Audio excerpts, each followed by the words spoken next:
बहुत ही important question है जिसको मैं आज बताने जा रहा हूँ कि रोजगार एवं बेरोजगारी क्या है। रोजगार किसे कहते हैं या बेरोजगारी किसे कहते हैं। क्लास 12 इकोनॉमिक्स का एक इम्पॉर्टेंट टॉपिक है और उत्तराखंड बोर्ड में तो पूर्ण रोजगार के बारे में हर साल लगभग पूछा जाता है। तो चलिए इसी के बारे में आज पढ़ते हैं। चैप्टर नंबर 4 आय निर्धारण समष्टि अर्थशास्त्र का वीडियो नंबर 15। मैं हूं नकुल सर और आप देख रहे हैं द गंज गुरु एंड ढाली।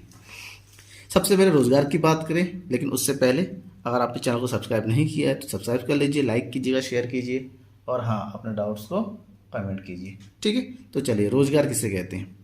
कोई भी ऐसा कार्य जिसे करने से व्यक्ति को आजीविका की प्राप्ति होती है उसे रोजगार कहते हैं। कहने का मतलब आदमी कोई भी काम करता है, उस काम के बदले में उसको आय की प्राप्ति होती है तो उसे हम रोजगार कहते हैं। चाहे वो बिजनेस हो, ठीक है ना, चाहे वो किसी के अंडर में अगर नौकरी कर रहा है, ठीक है ना, चाहे वो ठेली लगा रहा है या फिर चाहे वो दिहाड़ी दे रहा है, कोई भी काम करता है और काम करते हुए उसको इनकम मिल रही है, उसको पैसे मिल रहे हैं, देन उसे क्या कहा जाएगा, रोजगार कहा जाएगा उस काम को।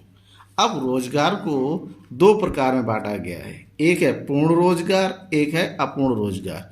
और ये जो वर्गीकरण है वो अर्थशास्त्र के अंतर्गत है, ध्यान में ये रखिएगा, ठीक है ना। पूर्ण रोजगार और अपूर्ण रोजगार, that means full employment and under employment. सबसे पहले पूर्ण रोजगार की बात कर लेते हैं। एक ऐसी दशा है जिसमें जो प्रचलित मजदूरी दर होती है ना, हर किसी भी अर्थव्यवस्था में मजदूरी की दर निर्धारित होती है, स्तर होता है कितने में मजदूरों को काम दिया जाएगा। अब जो भी प्रचलित मजदूरी दर है और उस मजदूरी दर के काम करने योग्य और इच्छुक व्यक्तियों को अगर काम मिल जाता है तो उस स्थिति को पूर्ण रोजगार की स्थिति कहेंगे। फॉर एग्जाम्पल मान लीजिए मजदूरी दर 100 रुपये प्रतिदिन है और काम करने वाले योग्य लोग है 100 लोग हैं और 100 के 100 लोगों को अगर काम मिल जाता है, कोई भी खाली नहीं बैठता है, तो उस स्थिति को पूर्ण रोजगार की स्थिति कहेंगे। समष्टि अर्थशास्त्र में पूर्ण रोजगार साम्य की वह स्थिति होती है जिसमें वस्तु और सेवाओं की कुल मांग उनकी कुल पूर्ति के बराबर होती है, ठीक है ना। यानी कि वस्तु की मांग, कुल मांग, दैट इज एडी, और उसकी पूर्ति यानी कि एएस जब आपस में बराबर हो जाती है उस स्थिति को हम पूर्ण रोजगार की स्थिति कहते हैं। और यहाँ पर वस्तु और सेवाओं की जगह हम किसको लेते हैं, श्रम को लेते हैं, ठीक है ना। यानी कि वास्तविक मजदूरी स्तर जो भी प्रचलन में है उस मजदूरी स्तर पर जितनी भी मजदूरी की मांग है और उतनी ही मजदूरों की पूर्ति अगर बराबर हो जाती है तो उसे हम पूर्ण रोजगार की स्थिति कहेंगे। लेकिन एक क्वेश्चन आ जाता है, क्या पूर्ण रोजगार में सभी लोगों को काम मिल जाता है? इसका मतलब ये है कि बेरोजगारी नहीं होगी। ध्यान में रखिएगा, पूर्ण रोजगार शून्य बेरोजगारी की स्थिति नहीं है। इसका मतलब ये नहीं कि कोई भी पर्सन जो है बेरोजगार नहीं होगा। किसी भी अर्थव्यवस्था में बेरोजगारी रहेगी, इसलिए रहेगी कुछ लोग ऐसे होते हैं जो कि ऐच्छिक बेरोजगारी को अपनाते हैं, यानी कि अगर वो दिहाड़ी 500 रुपये के हिसाब से चल रहा है तो उस दिहाड़ी पे उस मजदूरी दर पर वो काम करने के लिए तैयार नहीं होते हैं। हम नहीं करेंगे काम, ऐसे लोग बहुत मिल जाते हैं, तो उनको तो काम नहीं मिल रहा है तो हम कैसे कह देंगे कोई भी बेरोजगार नहीं है, जबकि वो लोग खुद ब खुद बेरोजगार हो रहे हैं। तो इस स्थिति को समझने के लिए हमें सबसे पहले बेरोजगारी को समझना पड़ेगा। उससे पहले समझ लेते हैं रोजगार का दूसरा स्वरूप यानी कि अपूर्ण रोजगार। अपूर्ण रोजगार क्या है? अपूर्ण रोजगार ऐसी स्थिति होती है जहां श्रम की पूर्ति श्रम की मांग से अधिक होती है। मतलब ये हुआ कि जितने लोगों को काम मिलना चाहिए उससे ज़्यादा काम लेने वाले लोग हैं, यानी कि AS is greater than AD, ठीक है।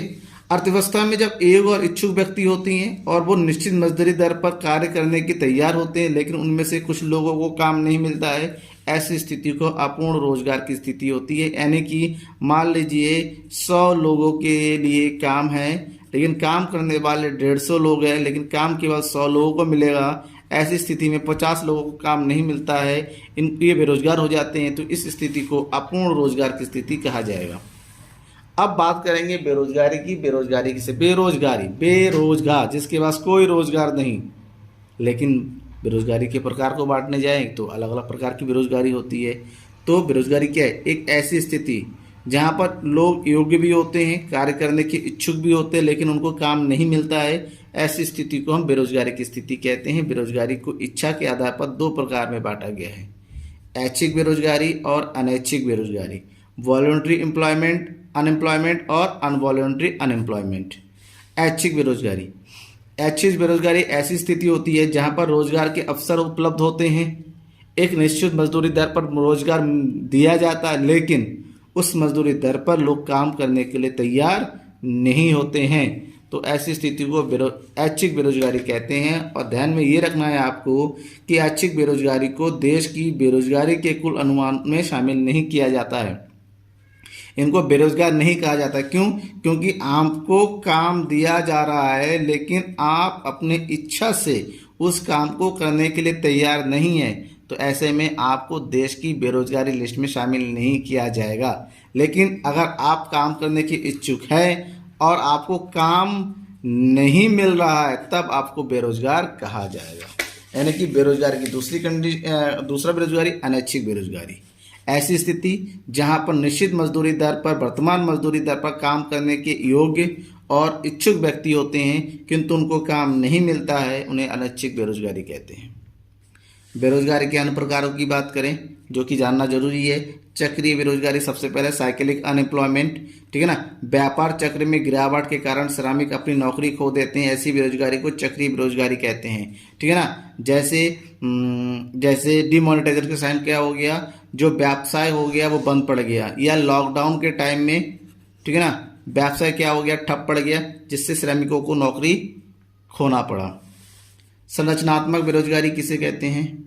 जब बाजार की स्थितियों में दीर्घकालीन परिवर्तन के कारण कुछ उद्योगों में गिरावट आती है, ठीक है ना, तो उस स्थिति को संरचनात्मक यानी कि स्ट्रक्चरल अनएम्प्लॉयमेंट कहते हैं। जैसे खानों का बंद हो जाना, अक्सर बारिश के टाइम खान बंद हो जाते हैं, ठीक है ना, ऐसे, या फिर खानों में जो है कोयला खत्म हो जाए, सोना खत्म हो जाए, तब भी बंद हो जाता है, ऐसे में लोगों को काम नहीं मिल पाता है, संरचनात्मक बेरोजगारी कहते हैं।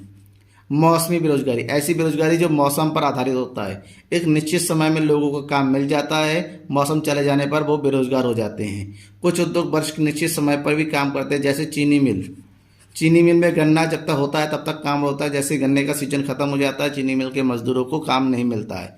ये ऐसी बेरोजगारी है जो खेती, पर्यटन, निर्माण उद्योग से जुड़ा रहता है। पर्यटन, मौसम अच्छा हो, जैसे मैं बात करूँ नैनीताल, ठीक है ना, नैनीताल में अब जाके देखिए बहुत धूम धड़ाका है, भीड़ भाड़ है। क्यों? क्योंकि मौसम है, गर्मी के टाइम बाहर से लोग यहाँ पर घूमने आते हैं। खेती सीजनल होता है, धान के समय धान के मजदूर की डिमांड होती है, गन्ने के समय गन्ने के मजदूर की डिमांड होती है, ठीक है ना। और नेक्स्ट जो है प्रतिरोधात्मक या घर्षण बेरोजगारी, ऐसी बेरोजगारी होती है जहाँ पर लोग अपनी वर्तमान नौकरी को छोड़ देते हैं और नई नौकरी की तलाश में रहते हैं, तो इसके बीच का जो गैप हो जाता है तो उसको हम जो है घर्षण बेरोजगारी कहते हैं। मान लीजिए किसी ने जो है 31 मार्च को अपनी नौकरी छोड़ दी, नई नौकरी तलाश रहा है और नई नौकरी तलाशते उसको नौकरी मिल रही है 1 जुलाई को, तो 1 अप्रैल से लेके 30 जून तक वो बेरोजगार रहा। ऐसी बेरोजगारी को हम घर्षण बेरोजगारी कहते हैं। Thank you.